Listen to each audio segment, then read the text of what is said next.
is what we've been calling the Patagonia Worn Wear Columbia School of Fashion Challenge. We had two teams, one group of makers and one group of visual merchandisers.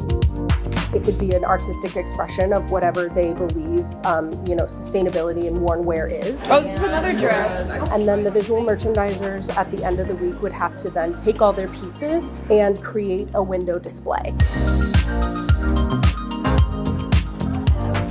Not many schools have sustainability like weaved into their curriculum, so it's very awesome that we touch on that in literally every fashion class. In the School of Fashion, sustainability is such a large part of our messaging, and I think that Patagonia is a company that really reinforces that value. Why don't you give it a try, and if not, then maybe we can brainstorm a way to hang it off of like a grid panel. We are the only Patagonia that has a worn wear store. We fully believe in trying to keep clothes into a full cycle, a full circle loop. This is all a product of garments and scraps and things that we could not resell.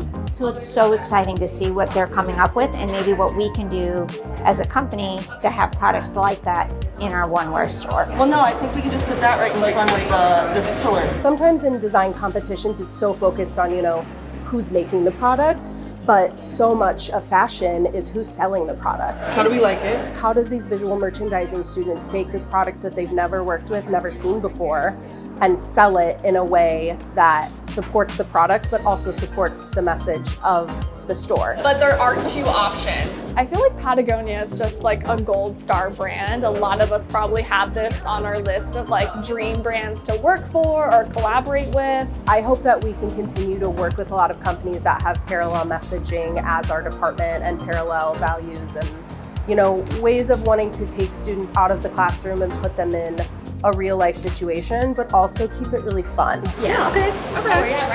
Who gets you in the door, what allows you to stay, and I think Columbia does a good job at introducing you to people to get you in the door.